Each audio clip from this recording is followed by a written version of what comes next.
first guest tonight is Michelle Lesisko. You out there, Michelle? And can you unmute? I am unmuted. Hey there, Michelle. How are you doing? I'm doing good. It's so good to see you. So, Michelle, where are you calling from? So I am in Connecticut, not far from Heather. Heather and I used to work together, and so that's how I became part of this community. Oh my gosh. So shout out Heather Siegel, Leonard, superhero. And what is your passion? So my passion is actually dog rescue. I work with a local dog rescue. We have many foster fails of our own. We have a current foster also who we are not failing with. He needs a home. But yeah, doing dog rescue, and we do mostly local owner surrenders, a lot of medically fragile dogs or dogs that owners have neglected that need to be rehomed. Oh, that's beautiful, wonderful work, important work. That's fantastic. Okay, so give us an idea, how long has this been? How long ago were you introduced to ER Shred?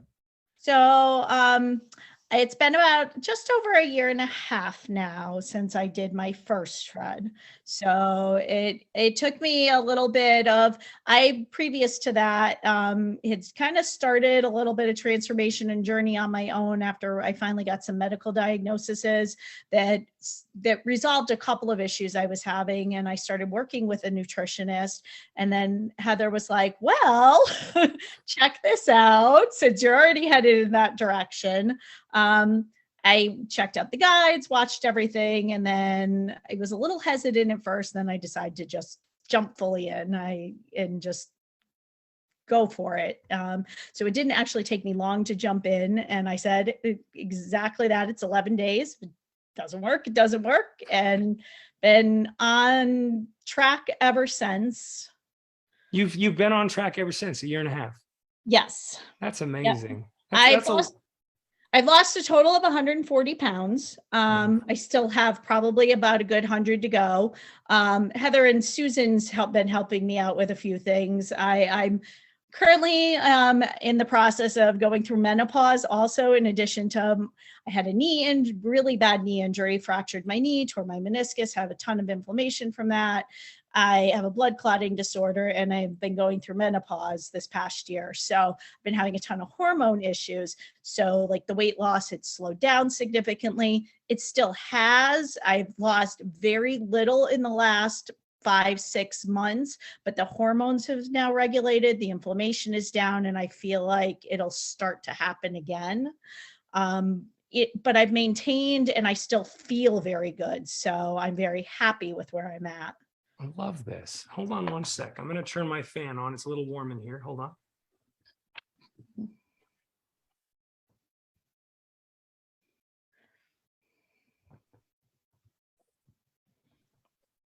I keep looking at Jason Young's face on here, and I failed to mention, shout out to part of ER Shred, Jason Young, who had a successful surgery.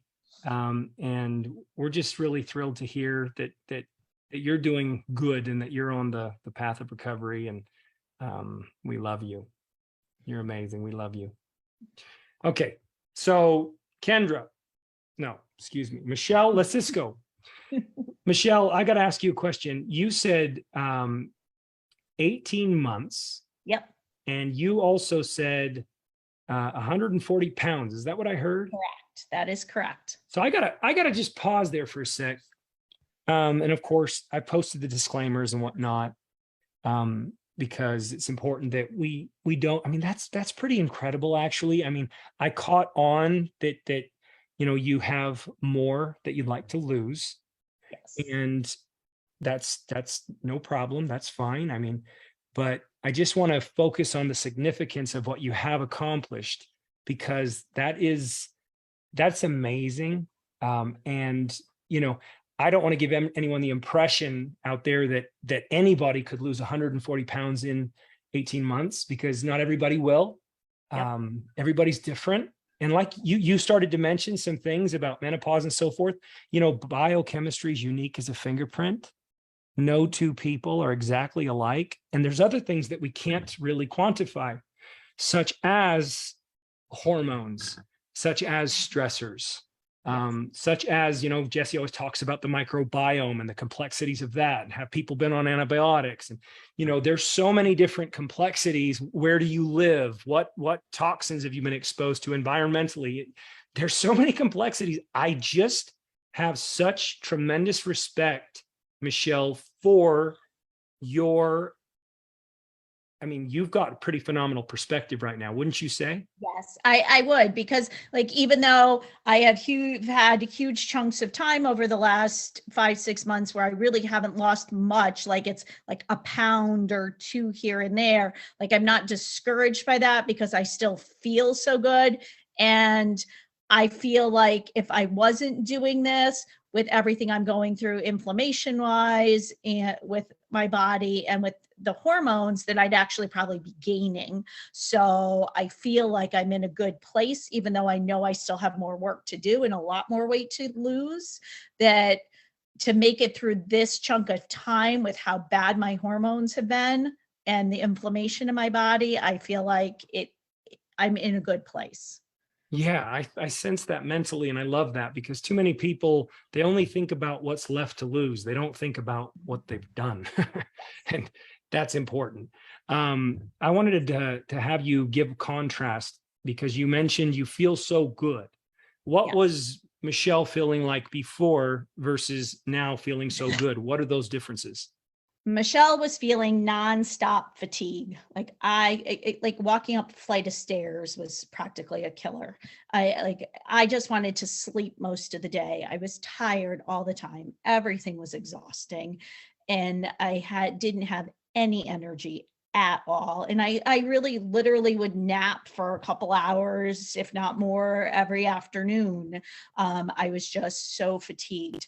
And then I started losing weight, energy was up, doing really well, but I was still having a few days a month where I was still having a lot of those fatigue issues and some other issues. And that's when I got some help from Susan, hormonal, with some input about hormones and everything, to work on some of that and things I could do to help with that, because that was really one of the big things that was holding my body back. And took a few months, but those things have come into check also. And my energy level is very good, very stable, and I just feel good. And when things are bothering me, like when my asthma acts up, or even when my knee is inflamed and bad, it recovers very quickly. Like I've been seeing a chiropractor, and when I go in and I talk to her, she's very pleased with and impressed with, if I have a little flare up for a day or two, how quick my body is recovering.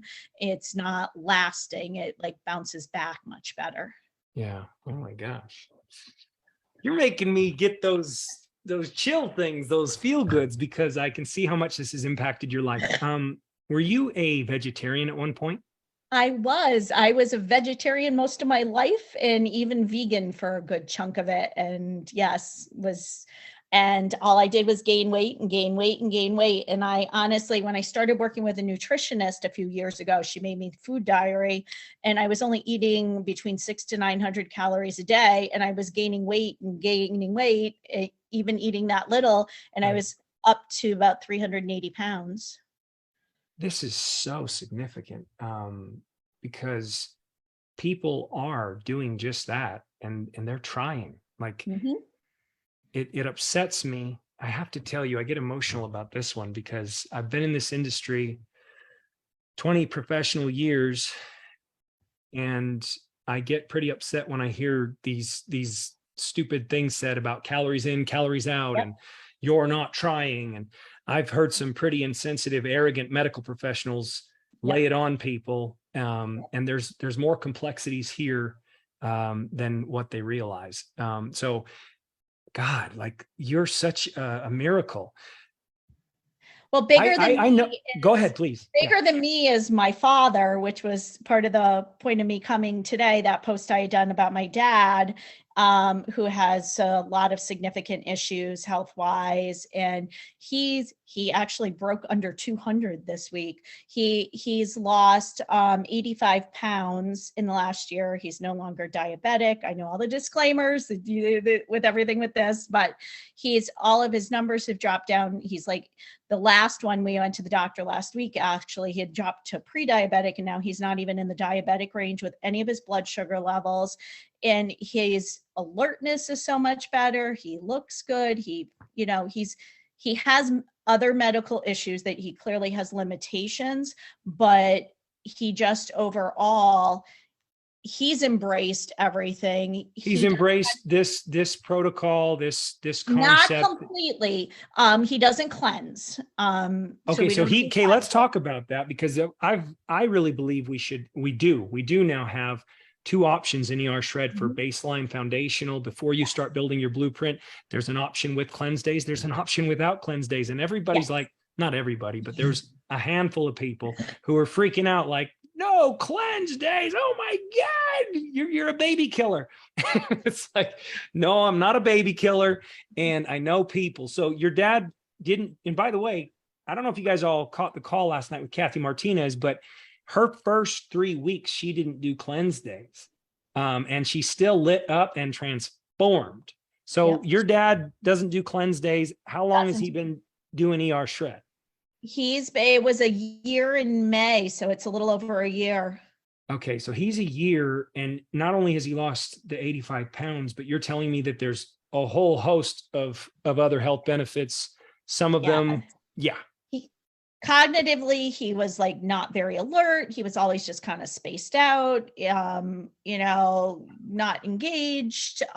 Just been a huge transformation with that, with his ability to engage, his alertness, all of his medical needs, his doctors, he was seeing doctors every 2 to 3 months, and then it went to 4 months, and now he's on a 6-month schedule with his doctors because they're so pleased with how he's doing, considering all the medical conditions he has.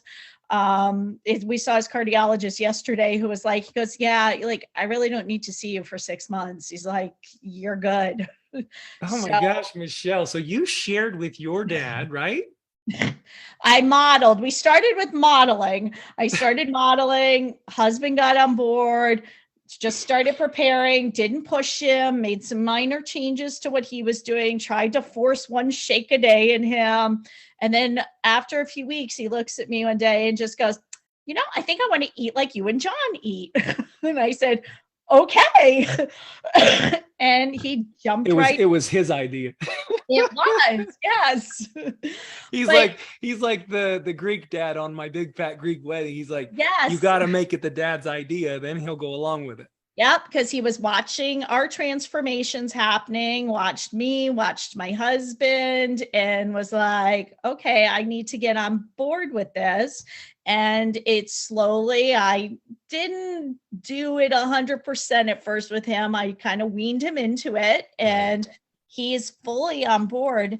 And he was, I had done some posts back the end of December about him too, because he was hospitalized. He was diagnosed with an autonomic nervous system issue and orthostatic hypotension, and he was hospitalized and then in a nursing facility for a while because it hit him pretty bad. And I was so disgusted by the food at the hospital and the nursing facility. And I was so proud of him because he doesn't understand all of it. He knows what he's not supposed to have and what he's supposed to have, but he doesn't fully understand all of it. But he did so good at telling them, I can't, like, their diabetic diet that they kept trying to send him. And he was on the phone with them one day, and the nutritionist told him, well, if you don't order it, I'm just have to send it. You have to have so many carbs. And she like sent up like 3 fruits in a roll with pasta and a chicken parm that all he wanted was the chicken and broccoli with it. And they sent all this extra stuff. And he was so good, didn't eat any of it, and kept telling them that that's not good. And we went to the nursing facility, and everything is a sandwich or pasta. And he told them, I don't eat bread and I don't eat pasta. Oh my gosh. What's your dad's name and how old is he? His name is Roger. And he's turned 75 this summer. Roger is so cool. Now, one more. So apparently the husband's doing well too. You're doing well. Yes. Roger's doing well. And then wasn't there something about a dog? There's a doggy. Say hi, buddy. He's in here between my legs. Say All right, hi. tell us about this dog. So our most recent foster that we brought in came to us with, well, he was going to be euthanized. So we picked him up the day before he was supposed to be euthanized, and his issues, they were heavily medicating him the last couple of years on a couple behavioral meds, and they had him on a vet prescribed gastrointestinal food because he's had gastrointestinal issues and he's got a skin condition. And okay, so I'm like, okay, I read the ingredients on the food. It's like brewer's barley, cornmeal, brown rice, I'm like these. I am freaking tripping out because I love that you know that is all crap. Thank you. Yes. And then you read and I even when you read treats and other dog food and stuff, all the seed oils that are in them and all the stuff that's in them. I'm like, no. So we completely med washed him. I'm like, first of all, I'm not giving him any of the meds. And immediately that food just went in the garbage. I'm like, yeah, we're not doing that. So we went on grass-fed, freeze-dried, raw. That's what Brent Hoover just said. Feed him from your plate. I mean, that's what I do a lot of that with mine, but I do have 6 and he's 7. So I do also, just for ease for myself, I buy some freeze-dried raw brands that I do like. Yeah. Dude, and I also supplement them with whole you are fish. amazing, Michelle. You are so amazing. So they've all become shredders, and he's been with me just over a week now. It's better. It's not liquid yellow anymore, but it's better, but it's still having issues. We were in the pet store the other day, and of course, they have everything strategically placed. He decided to shoplift something off the bottom shelf, and it was a culprit for him, wasn't it? Oh, it certainly was. We had liquid diarrhea all day on Monday. Right. And the dogs are just like us. And Michelle, I want to put this out there real quick because you kind of opened the door. I put it out there because I feed my dog an entirely carnivore diet. And some people said, no, don't go grain free. If you go grain free, it'll kill your dog. It killed my dog, they say. But in further researching it, a lot of these grain-free foods that people are going and buying, they actually are full of beans and potatoes and other things. Peas and chickpeas and potatoes and sweet potatoes. Yep. So it's there again, what gets the blame? The food that is instinctively and innately right for the dog gets the blame, when in reality, no. It doesn't work like that. Buddy, come here. It's the other additive. So how is he doing now? Overall? So other than the incident on Monday, he's doing better. I feel like his gut is going to take some time to completely heal because of all he was on heavy doses of some nasty medications for 3 years too. So I think, it's going to take some time. Our stools are formed, but they're still very soft now. But I think in time his gut will heal. I love that. We need ER Shred for dogs, man. We This do. is so cool. We do, because all of mine are, and that was the first thing I made with this one. I'm like, vet prescribed GI food garbage. As soon as I read what was in it. Hey, real quick, how do you feel about Heather Siegel Leonard and the impact she's had on you and everybody that you've impacted? The ripple effect there. Heather is absolutely amazing. I would not be where I was at without her, and not only her getting me into this, but her continued support. Heather's there all the time. I appreciate everything she does, and I love her no nonsense, kick me in the ass when I need it, because I do sometimes, and she definitely also pushes me out of my comfort zone, which I need, but she knows when to push me and when not. She's very good about that. But I love that she's so involved with this and everything that she does to educate and get information out there, but she does it in a way that doesn't push it on somebody who's not ready. She offers the information and it's there for them if they want help and support. Yeah, well, she's a real life toucher. She certainly had an impact on you. I'm sure your dad, Yes. if he hasn't Yes. told you, if your dad hasn't Yes. told you, I'm Oh, sure yes. he's grateful. Yes, you. very much so. Oh, that's beautiful. All right, Michelle, thank you so much. Thank you. What an